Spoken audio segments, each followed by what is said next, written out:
Picture a man. Burnt out, disconnected, barely sleeping. He's made films for a living, documented wild animals across continents, but somewhere along the way he lost the thread. So one morning, suffering severe burnout, South African nature filmmaker Craig Foster took to freediving in the frigid kelp forests off the southern tip of Africa. No wetsuit, no plan, just cold water and silence. And then he saw her. Craig Foster was diving, bare-chested, in bitterly cold waters off the southernmost tip of Africa when he saw her, an octopus hiding under a cloak of shells and stones. She had built herself a tiny fortress, a suit of armour made from whatever the ocean had dropped nearby. And she was watching him. Not fleeing, watching. Foster came back the next day, and the day after that, and the day after that. He met and gradually befriended this female octopus, visiting her every day until she felt comfortable playing with him. Think about what that actually means. Every single day, a grown man freedived into a kelp forest, found one specific octopus among the rocks and the shadows, and waited, patiently, respectfully, like he was earning something. After nearly a month of visitations, she stretched out one of her arms to meet his, moving liquidly along his skin, each of her independently mobile suckers touching him. That moment, that single outstretched arm, is the moment that changed everything. Not just for Craig Foster, for everyone who would eventually watch it unfold on a screen. He took to filming her and also installed remote cameras around her territory, capturing astonishing footage of her fighting sharks, hunting crabs, and exploring. He watched her think. He watched her plan. He watched her get attacked by a shark, lose an arm, and then somehow regrow it. She completely trusted him and allowed him to swim with her on extraordinary hunting expeditions. Foster explains that the kelp sea forest was a favourite place of his to dive as a child, but as an adult he had begun to feel cut off from nature. That contributed to a personal crisis, and he says bonding with the octopus helped him reconnect with humans, including his own family. This story became a documentary called My Octopus Teacher. It won the Oscar for Best Documentary Feature at the 2021 Academy Awards. At the ceremony, one of the directors said something that stuck. If a man can form a relationship with an octopus, it does make you wonder what else is possible. What else is possible? Hold that question. We are going to need it later. Now, here is where most videos about octopuses would pivot straight into a list of cool facts. Suckers, camouflage, 3 hearts, blue blood. And yes, we're absolutely going to cover all of that, but not the way you expect.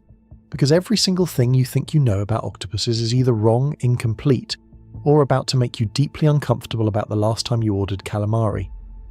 Let's start with the biggest myth of all. Myth number 1, octopuses are simple, instinct-driven animals with no inner life. This is the story we have told ourselves for a very long time, and it is spectacularly wrong. Researchers who study octopuses are now convinced that these boneless, alien animals, creatures whose ancestors diverge from the lineage that would lead to ours roughly 500 to 700 million years ago, have developed intelligence, emotions, and individual personalities.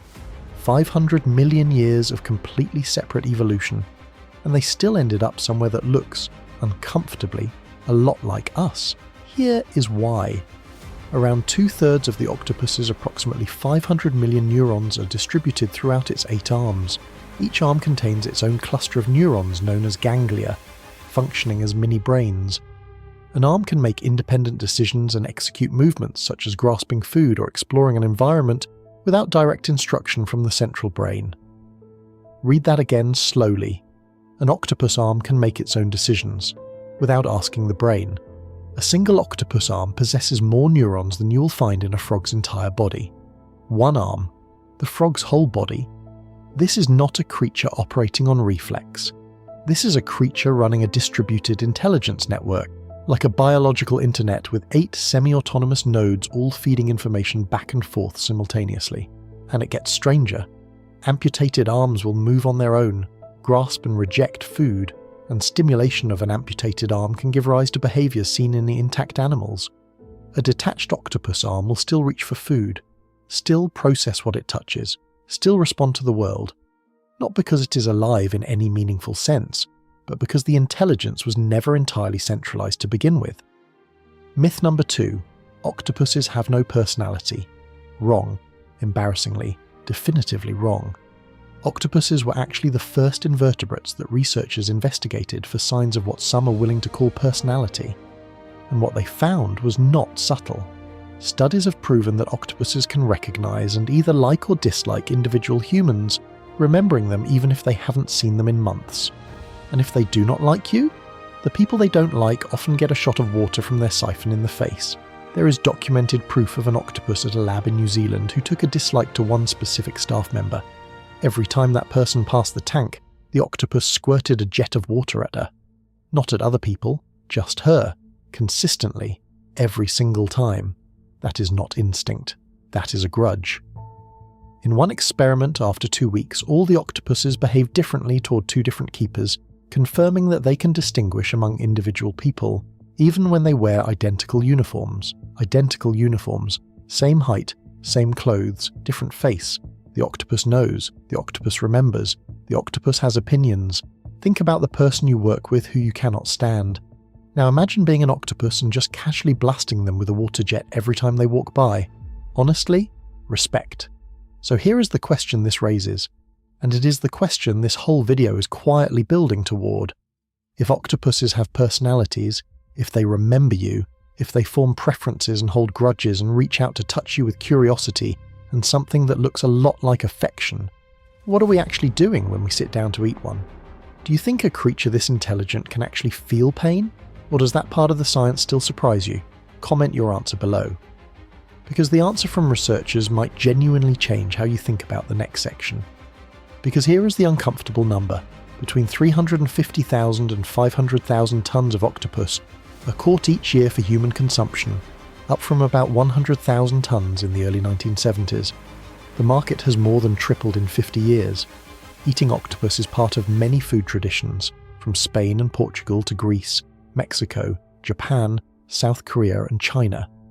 This is not fringe behaviour, this is mainstream global cuisine accelerating. And now the science to set beside that number. Researchers have found the first strong evidence that octopuses feel pain, as opposed to merely reacting to it. There is a difference, and it matters enormously. There are 2 parts to pain. The natural physical reaction, like a sophisticated alarm system, sets off a chain of involuntary responses. But that chain of responses by itself doesn't prove that any self is feeling anything. The alarm could ring in an empty building. The second part, the emotional experience of pain, the part where a self actually suffers, is what researchers now believe octopuses possess. Research shows that we have no clear basis for assuming that octopuses suffer less than lab rats do. Lab rats. We have entire regulatory frameworks designed to protect lab rats from unnecessary suffering. Octopuses, until very recently none. Zip, zilch. Considered invertebrates, therefore excluded from most animal welfare protections in most countries. A creature that can recognize your face, hold a grudge, reach out to touch you in curiosity and feel pain, legally treated the same as a sea cucumber. Myth number 3. Octopuses are loners with no social behaviour. In the past decade, considerable evidence has challenged the octopus's reputation as a loner. Biologists now recognise that at least some octopus species appear to be much more social than previously thought. Researchers have published reports of octopuses gathering in large groups on the seafloor, sharing dens, using colour and gesture to communicate, and forming cooperative hunting parties with fish. Cooperative hunting parties with fish, 2 completely different species working together, coordinating in real time. That is not supposed to happen with an animal we previously classified as solitary and instinct-driven. That is the behaviour of something that understands collaboration. Something that can model the behaviour of another creature, predict it, and use it. And then there is the sleep research. This one will genuinely haunt you. When octopuses sleep, their quiet periods of slumber are punctuated by short bursts of frenzied activity. Their arms and eyes twitch, their breathing quickens, and their skin flashes with vibrant colours. Scientists initially had no idea what to make of it, and then they looked closer. Octopuses display a sleep state that resembles REM sleep in humans, with rapid changes in skin colour and texture during active sleep. REM sleep, the sleep state in which we dream. During this active sleep phase, octopuses' changing skin patterns imply they might be dreaming or rehearsing their waking experiences. Imagine that. An octopus asleep in the dark, skin flickering through camouflage patterns it wore while hunting, while hiding, while reaching out toward a diver it had come to trust. Replaying the day, processing it, storing it. The same fundamental process your brain runs every night. Octopuses and mammals separated by over 500 million years of evolution both exhibit a REM-like sleep state, suggesting complex sleep patterns may not be unique to vertebrates. 500 million years of divergence, and we both ended up dreaming. That is either a profound coincidence or evidence that certain features of consciousness are so useful they evolve independently, over and over again, in whatever body happens to need them.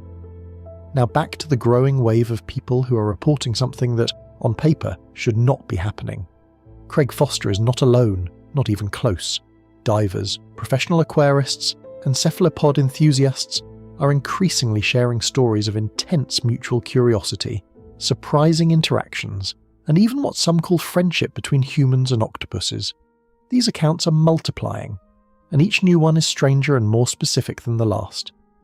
Remember the researcher who befriended an octopus named Aaron at the Scripps Institution of Oceanography?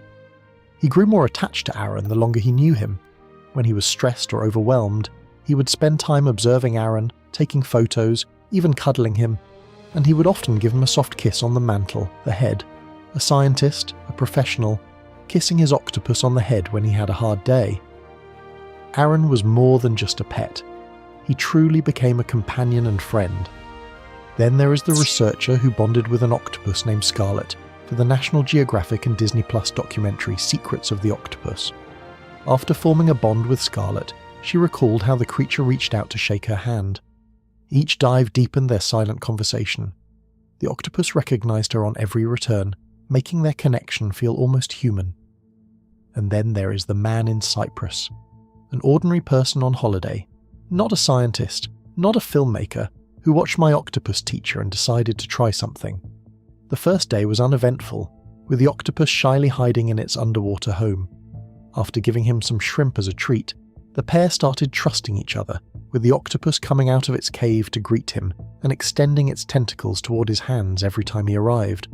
The octopus, whom he nicknamed Little Mate, was eventually intimidated and kicked out of his cave by a bigger octopus.